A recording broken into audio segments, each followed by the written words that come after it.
All student, this is Priyakanta and welcome to CK class. आप आज question देखने वाले हैं। क्वेश्चन दिया है 1.5 मीटर लंबा एक लड़का 30 मीटर ऊंचे भवन से कुछ दूरी पर खड़ा है।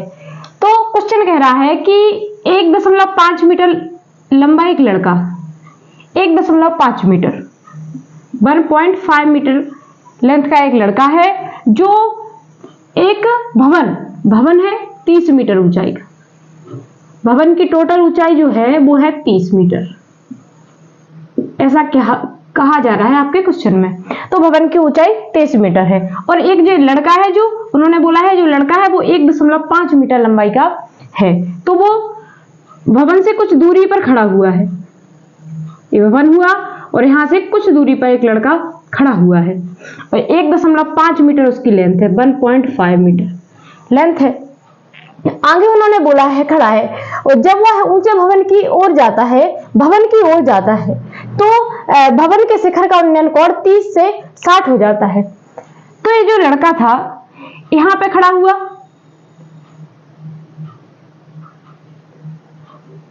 ये लड़का हो गया यहां पे खड़ा हुआ है। तो भवन से यहां पे जो एंगल था वो पहले बन रहा था 60 डिग्री।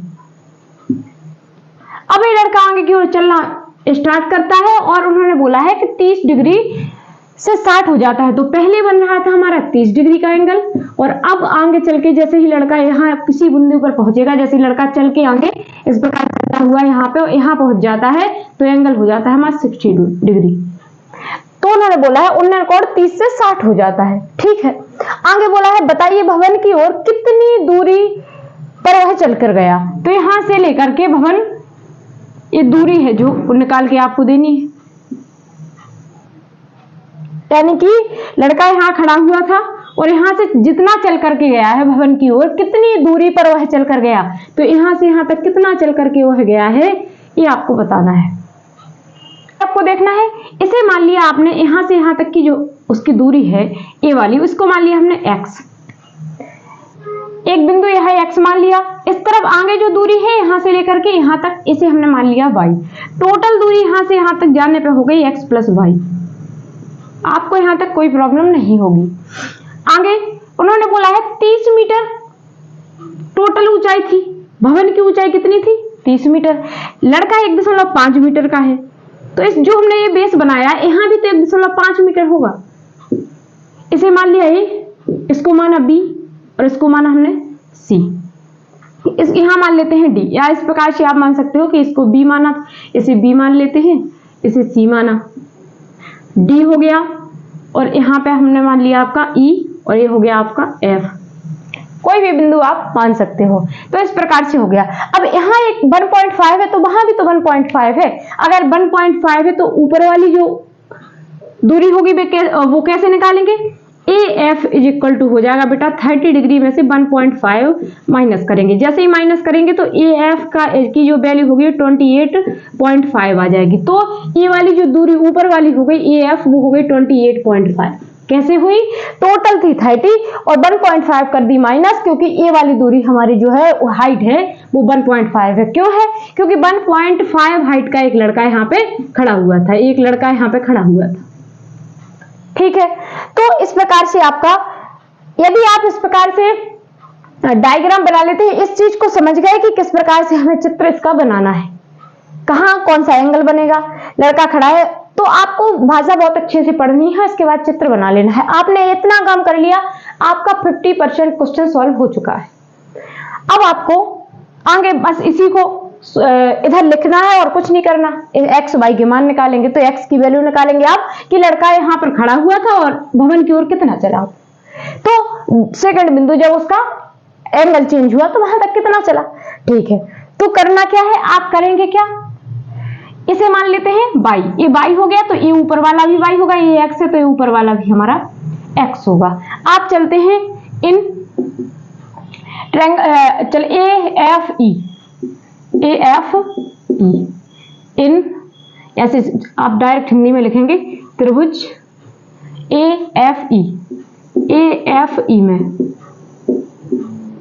में चलेंगे। वही बात है, आपको लंब दिया है, आधार दिया है, सबको पता होना चाहिए, परपेंडिकुलर दिया हो, बेस दिया हो, तो हर क्वेश्चन में आपको वही बात बताई जा रही है कि टेन ऐसे भी लिख, आप टेन थीटा लिख सकते हो, वरना आप ये भी लिख सकते हो कि ए ई एफ, टेन ए ई एफ।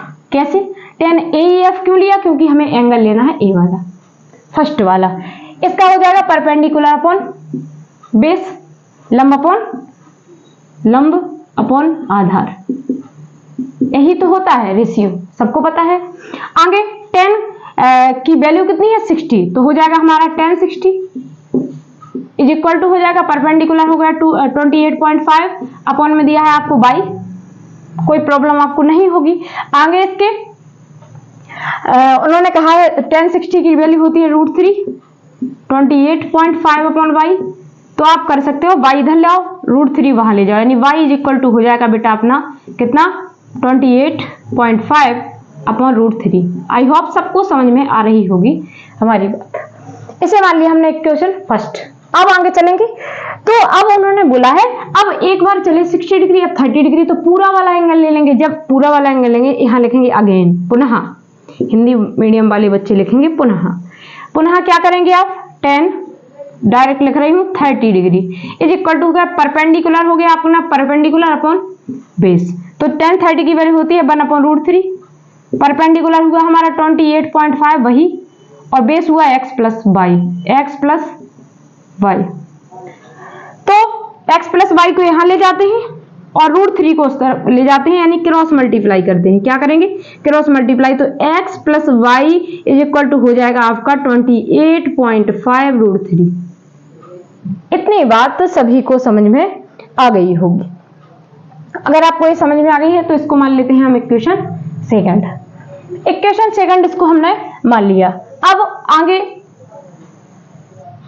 इसे आप नोट करते हैं, इसके बाद आपको देखना क्या है, आप करेंगे क्या? यहां तक वैल्यू सेकंड इक्वेशन मान ली। फर्स्ट इक्वेशन थी y इक्वल टू 28.5, आपको समझ में आ गया होगा। बहुत धीरे धीरे आपको बताया जा रहा है, तो आई होप समझ में आ ही रहा होगा। इसे आप नोट कर लें। इसके बाद यहां से रेज करते हैं, वैल्यू तक छोड़ देते हैं 28. ठीक है, इसको मान लिया, सेकंड इक्वेशन मान लिया। तो करना क्या है? सेकंड इक्वेशन बनी अपनी x plus y is equal to 28.5 √3। अब करना क्या है? यहां पे लिखना है equation value of y put in equation second. First वाले इक्वेशन से आपको वैल्यू उठानी है y की और सेकंड वाले में रख देनी है, तो होगा क्या? x प्लस y की वैल्यू कितनी है? 28.5 अपॉन में हो जाएगा √3 इज इक्वल टू दिया है 28.5 √3। इसका करेंगे ट्रांसफरेशन, तो हो जाएगा x is equal to 28.5 √3 minus हो जाएगा आपका 28.5 अपॉन में √3। एलसीएम जब लेंगे तो इसके अपॉन में 1 मानेंगे आप। क्या करेंगे? इसके अपॉन में आप 1 मानेंगे, तो हो जाएगा √3 हो जाएगा आपका एलसीएम। √3 हो गया, 1 से √3 का √3 में मल्टीप्लाई होने पर 3 आ जाएगा, यानी कि 28.5 इंटू 3 माइनस 28.5। आपको समझ में आ रहा होगा। आगे देखें, आपको करना क्या है? 28.5 देखो यहाँ भी है, तो आप इसे कॉमन ले सकते हो, तो अंदर बचेगा यहाँ से 3 और ये पूरा चला गया, यानी कि 1 अपॉन में आया √3। आगे आप क्या करेंगे? 28 ऐसे 28.5 इंटू 2 अपॉन में आएगा आपका √3, तो इसकी वैल्यू आ जाएगी 28.5, यानी कि 28.5 का 2 गुना करेंगे तो आ जाएगा आपका 57 अपॉन में √3। इसका रैशनलाइजेशन करेंगे तो ऊपर √3 का मल्टीप्लाई, नीचे भी √3 का मल्टीप्लाई, √3 का मल्टीप्लाई होगा तो 3 आ जाएगा, ऊपर हो जाएगा 57 √3। ठीक है, तो 3 से कट करेंगे तो 19 बार कट जाएगा, यानी कि आपका आ जाएगा 19 √3। और एक किसकी वैल्यू है? x इज इक्वल टू, और निकालना क्या था? उन्होंने बोला था कि लड़का यहाँ बोला था कि भवन की ओर कितनी दूरी चल कर गया, तो लड़का यहाँ से भवन की ओर कितनी दूरी चल कर गया जब उसका एंगल चेंज हुआ। तो इस प्रकार से आ जाए। टोटल पूछा हो तो आपको करना क्या है, एक्स की वैल्यू आपके पास है, वाई की वैल्यू आपके पास है, आपको दोनों को ऐड कर देना है। इतना पूछा है, एक्स की वैल्यू हमने निकाल दी है और वो इतनी है। यदि मीटर में है तो मीटर, सेंटीमीटर है तो सेंटीमीटर, ये आपका काम है। और देखिए नेक्स्ट क्वेश्चन आपका दिया गया है। क्वेश्चन कह रहा है कि भूमि के एक बिंदु से एक 20 मीटर ऊंचे भवन, भूमि के एक बिंदु से 20 मीटर ऊंचा एक भवन है। जो पॉइंट आपको क्वेश्चन करने का सबसे आसान तरीका मैं बताने वाली हूं। आपको करना क्या है, क्वेश्चन को पढ़ना है तो हर पॉइंट पर समझना है, आपको हर पॉइंट समझना है। जैसे उन्होंने बोला यहां से कि भूमि के एक बिंदु से, तो भूमि का एक बिंदु बोला है उन्होंने, तो देखते हैं, ले लिया हमने भूमि का एक बिंदु, क्लियर। अब उन्होंने बोला है बिंदु से भूमि के एक बिंदु से 20 मीटर ऊंचा, तो ऊंचाई पे चले जाते हैं हम। 20 मीटर तो 20 मीटर तो 20 मीटर कर दिया। भवन है, क्या बना हुआ है, 20 मीटर ऊंचाई पर एक भवन बना है और इस पर लगी एक भवन के शिखर पर लगी एक संचार मीनार लगी हुई है। तो यहां तक तो हुआ हमारा भवन, इसके ऊपर एक संचार मीनार लगी है, ठीक है। आगे उन्होंने बोला है से जो है शिखर के उन्नयन कोण क्रमशः 45 डिग्री, तो पहले तो मीनार का हो जाए, हमारे भवन का हो जाएगा। तो यहाँ पे ये हो गया हमारा बेस के को तो लेकर ही चलना है 25, यानी कि ये हुआ हमारा कितना 45 डिग्री। ओके, इसके ऊपर एक संचार मीनार लगी हुई है। तो संचार मीनार जो है वो यहां से जमीन के इसी बिंदु पर एक और एंगल बनाएगी, लेकिन वो है हमारा 60 डिग्री, तो टोटल बनेगा 60 डिग्री। आई होप इतने में आपको कोई भी प्रॉब्लम नहीं होगी।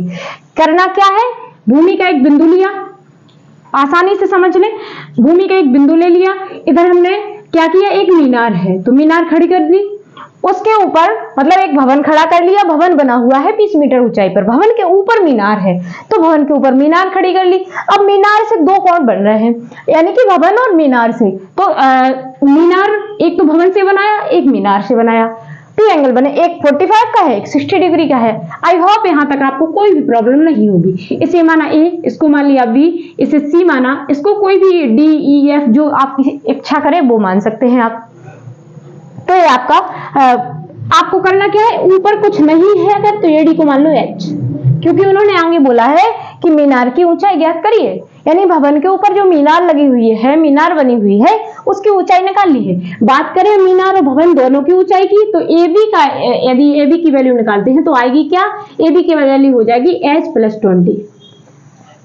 ओके, तो यहां तक H+20 आपकी AB की हाइट निकल आई। अब करना क्या है, हमें बताना है मीनार, जो भवन के ऊपर मीनार लगाई गई है उसकी ऊंचाई हमें निकालनी है। करेंगे कि आगे देखो, ये अपना बेस है और बेस के बारे में उन्होंने कोई बात नहीं की, आप चाहो तो इसे x मान लो, आप चाहो तो इसे y मान लो, जो आपकी इच्छा करे वो आप मान सकते हो।